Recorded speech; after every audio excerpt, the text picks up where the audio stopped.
Il-konferenza l-vuċi tal-annimali laqqat rappreżentanti, esperti, għaqdiet volontarju, partiti konċernati differenti fil-qasam tal-benesseri tal-annimali.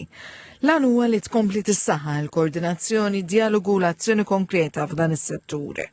Il-konferenza servit bħala pjattaforma nazzjonali ta' diskussjoni dwar l-iżviluppi li saru f'dawn l-aħħar snin fil-qafas legali u operattiv relatat mal-protezzjoni tal-annimali kif ukoll dwar ħtieġa ta' aktar edukazzjoni, prevenzjoni u kollaborazzjoni bejn l-entitajiet kollha involuti. Ma' TVM News, il-fundatur ta' Vuċi għall-Annimali Darryl Grima irrikonoxxa t-titjib li sar fil-liġijiet li ħarsu l-annimali jippropona wkoll iżda miżuri oħrajn. Jinbidel il-kunċett li aħna kif diġà qed l-annimali aħna gwardjani tagħhom. Imma wkoll hemm pereżempju proposta ċara il-Kummissarju għall-ħarsien tal-annimali issir grazzi għal żewġ terzi mill-Parlament.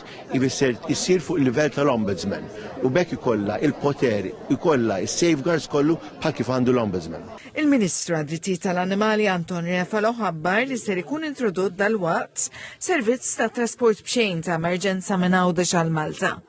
Il-Ministru Refalo qal li din il-miżura ser tassigura aċċess ugwali għal kura veterinarja urġenti għas-sidin tal-pets f'Għawdex. Hawnhekk huwa tkellem dwar is-suċċess tal-klinika ta' emerġenza tal-Gvern fil-Fgura u qal li dan it-tip ta' servizz ser ikun estiż għal Awċin. Is-Segretarju Parlamentari għad-Drittijiet tal-Annimali Alicia Buġeja Said tenniet l-impenni jkomplu jittieħdu l-passi meħtieġa biex l-ebda annimal ma jgħaddi minn trauma, jiffaċċja abbuż, abbandun jew negliġenza. Il-kap tal-Partit Nazzjonalista L-Iksburġ għal Gvern ġdid Nazzjonalista jkollu Ministeru li huwa dedikat għal ħarsin tal-annimali. Ippropona fost l-oħrajn id-Direttorat tal-ħarsin tal-annimali jingħata l-funzjoni tal-regolaturi. Għalli blajnuna finanzjarja tal-Gvern għandhom ikunu l-NGOs li jagħmlu x-xogħol tad-Direttorat.